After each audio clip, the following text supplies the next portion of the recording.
আসসালামু আলাইকুম ওয়া রাহমাতুল্লাহি চাচা। ওয়ালাইকুম সালাম ওয়া রাহমাতুল্লাহ। চাচা সালামের উত্তর তো নেওয়া হলো না।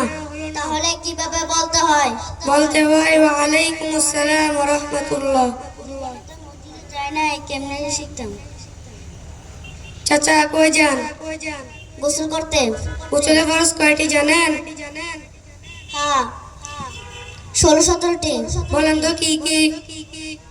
1 নম্বরে গামছা নিয়ে যাওয়া, 2 নম্বরে বালতি নিয়ে যাওয়া, 3 নম্বরে গোসল করা।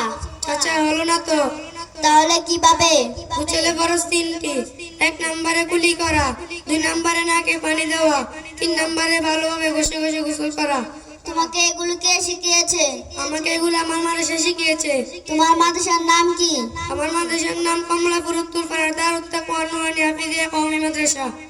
আর যদি আমি মাদ্রাসা যেতাম তাহলে আমি এগুলো শিখতে পারতাম। আমার একটা ছোট্ট নাতি আছে, আমি কালে এই মাদ্রাসাতে আমার নাতিকে ভর্তি করাই দিব। আসসালামু আসসালামু আলাইকুম ওয়া আলাইকুম।